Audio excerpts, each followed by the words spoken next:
Yo, what is up guys? Fred at Skate Unity here. Today we are checking out the budget-friendly VEYMAX CEJOUR, which is French for this day. Now, as you can see, it is very well packaged so it doesn't move around during transit. The first thing we see is the owner's manual. Now, if this is your very first board, I highly recommend reading the owner's manual. Here are a bunch of stickers, and on the sticker packaging, it says please make sure everything is in perfect shape, meaning if anything is damaged or missing, contact them right away. So let's put the board to the side and let's look at the rest of the accessories. Here's your standard T-tool in an orange color. Here you have a 1.7 amp charger, which will charge the board in about 2.5 hours. Here you have your standard Lingy remote with the scroll wheel and data screen. Here you have extra spare bolts and screws. Here you have your tail light system, which is actually a smart brake light system. So when you hit the brakes, that'll actually illuminate a lot brighter, just like a car. They also come with metal mounts, so you can mount these tail lights on any board. Here are charging cables for the remote and for the tail lights. Now, I do really like the underbelly of the board. It's very sleek and unique. It doesn't have any kind of crazy color. It's just kind of a nice, simple, elegant design. The ESC they're utilizing is the LiFoc 8.0 ESC, and it also has a power meter on it. These are 7.5 inch, 45-degree angle, reverse kingpin trucks utilizing 92A bushings. They're utilizing a 12S 2P 216 watt hour, 5 amp hour battery in the VEYMAX. And I do like where the charging port is hidden. The cover is very sleek and won't open up on you during riding. There's also an additional battery meter on the ESC itself, so you can see how much battery you have left while charging. The hub drives are 550 watts each, and the wheel diameter is 90 millimeters, and the contact patch is 60 millimeters, and the durometer is 83A. And the front wheels are utilizing an ABEC core. The front nose of the deck and the rear tail of the deck both have front and rear bumper crash pads, so if it runs into a wall, it will prevent damaging the deck. The deck is made up of Canadian maple and fiberglass, and it also has a nice carrying handle. And just like the bottom half of the board, I like the top half of the design. It's subtle yet unique and not explosive. The board weighs a little over 20 pounds, is 38 inches in length, and the width is almost 10 inches. Now let's charge this bad boy up, and let's take it out for a ride.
So first things first, I want to talk about the price. With our discount code, the board is only $379. This is a beginner budget-friendly board.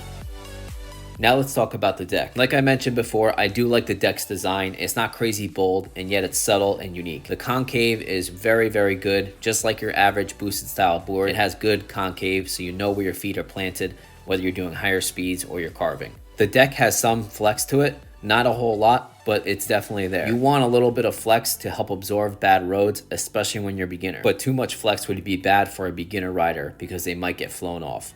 I didn't like the carrying handle at first. I thought it was a little bit dorky looking, but when I started to use it, I realized how good it is for commuting. The board is super lightweight, so if you need to commute around your city, this is super easy just to pick up and to carry around.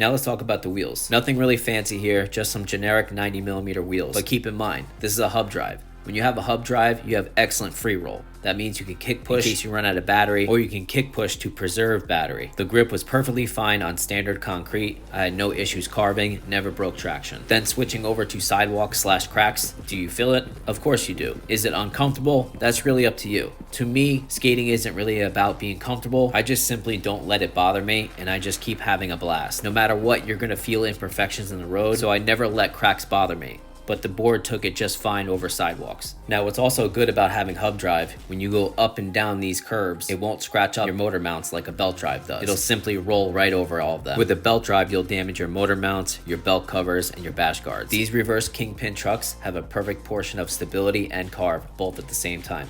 Check it out.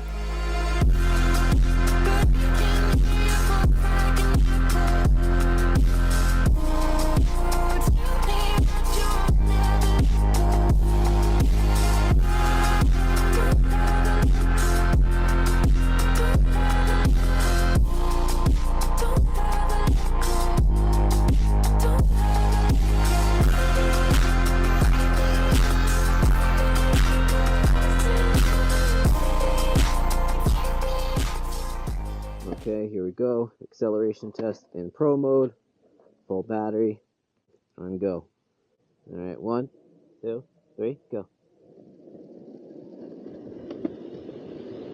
Okay. About what I would expect for that mid 300 mark. Pretty good. I'd give it 6.5 out of 10 for its price point. Okay guys, top speed test on the VEYMAX. Let's do it.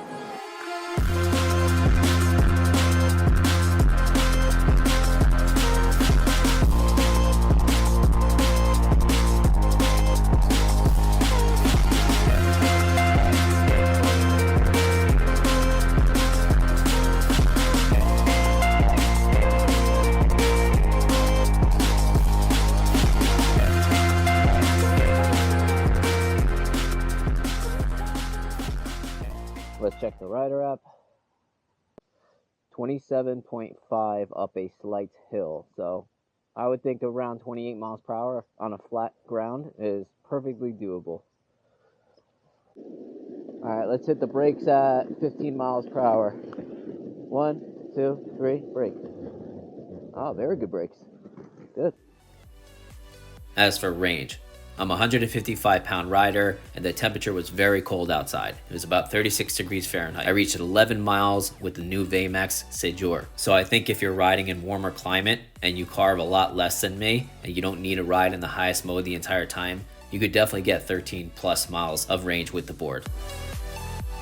Final thoughts. Now I think this is a very good board if you are a beginner or you just need a quick little commuter board to carry around. Now I think the only real competitor this board has is the Backfire G2 Black. Now the G2 Black is $30 less than this board, but the VEYMAX has 550 watt motors and the G2 has 400 watt motors. The top speed on the VEYMAX is 28 miles per hour. The top speed on the G2 is 24 miles per hour. The VEYMAX CEJOUR has 216 watt hour battery and the G2 has 187 watt hour battery. The VEYMAX comes with smart rear taillights. The G2 costs extra to get those taillights. The VEYMAX is a 12S2P battery. The G2 is a 10S2P battery. The VEYMAX also has a nice easy carrying handle and the G2 doesn't. The VEYMAX also has a larger max load, which is 330 pounds and the G2 is 265 pounds. And what I also like about VEYMAX is they're always involved with social media, so they're always talking to customers. Thank you for watching, guys. Please comment, like, share, subscribe. Have a good one, guys.